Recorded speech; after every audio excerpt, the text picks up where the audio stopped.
Tako je, Naftali Bennett in Jair Lapid imata govor na konferenci svoje stranke Emily. Bennett se osredotoča na to, kar imenuje govor o nacionalni varnosti. Vendar je vedno razprava o tem, kako opredeliti nacionalno varnost, področje nacionalne varnosti.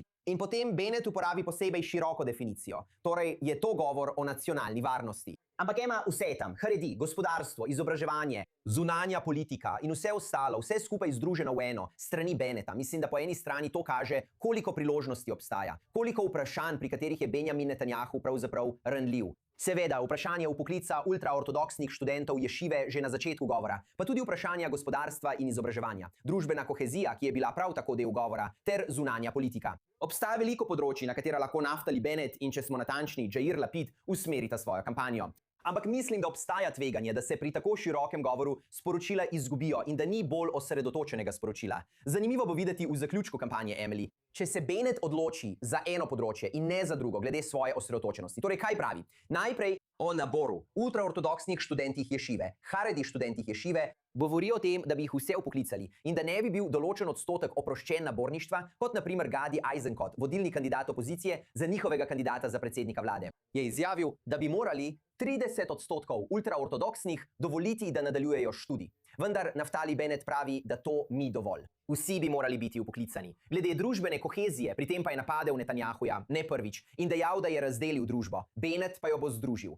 Kar zadeva Katar, sta tako Bennett kot Jair Lapid poskušala prehiteti Benjamina Netanjahuja z desne, pri čemer sta dejala, da bi morali Katar označiti za sovražno državo. In nesprejemljivo je, da ima Katar svoje lovke, kot bi rekel Naftali Bennett, v izraelski družbi. Del govora je celo izrekel v angleščini Emily.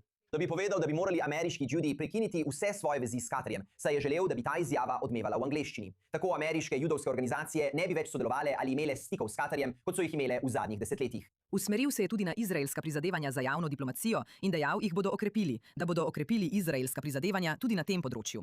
Torej, zelo obsežen govor, veliko različnih sporočil v zaključku kampanje. Tako Bennett kot Lapid bosta morala imeti bolj osredotočeno sporočilo, mislim, če želita spopasti z Benjaminom Netanjahujem. Tako, ampak hkrati, glede na to, da je bilo vse tako celovito, vem, da je velik del tudi Hasbara in večje povezovanje in veste, več inovacij, več različnih pristopov, poskušajo se tudi bolj približati do določene mere. Torej, veste, judem v diaspori, ki ne razumejo nujno vseh notranjih mehanizmov tukaj, je to tudi pomemben vidik, torej podoba Izraela v tujini. No, kaj Ben izraz, ki ga je uporabil Bennett Emily, je bil ta. Če ima Izrael enoto 8200, znamenito vojaško obveščevalno enoto, Izrael potrebuje enoto 8300, da bi lahko okrepil svoje prizadevanja na področju javne diplomacije. Rekoč, da so oni, Bennett, Lapid in njihova vlada, to storili. In potem je Netanjahu vse skupaj razdrl in ni bilo ponovno sestavljeno na pravi način. Če pomislite na to na drug način, ne pravim, da bi morala Izrael to početi, bog ne daj. Če pogledate napore, ki jih Vladimir Putin vlaga v informacijsko vojno, zdaj seveda, v njegovem primeru sedijo v Sankt Peterburgu in imajo kampanje dezinformacij ter počnejo vse mogoče druge stvari v okviru svoje strategije javne diplomacije, če tako rečemo. Ne predlagam, da bi Izrael izvajal takšne dejavnosti. Ampak glede na količino virov, ki jih Rusija vlaga v svojo javno diplomacijo, ali bi moral Izrael to videti kot prioriteto in povečati svoje prizadevanje na takšno raven, tudi če bi naši ljudje, ki se ukvarjajo z javno diplomacijo, verjetno počeli druge stvari. Torej vidite, kako različne vlade po svetu dajejo večjo prednost informacijski vojni in javni diplomaciji, izraelska vlada pa manj. Mimogrede, medtem ko Bennett podaja govor, kaj počne Benjamin Netanjahu? Namešča plakate na stavbah po vsej državi, na katerih so obrazi Kamani, Hasana Nasralaha in, če smo že pri tem, Zorana Mamdanija, ter sprašuje, komu zaupate, da se bo soočil z njimi? Naftali Bennett in Guy Raz ter Korn na Levija.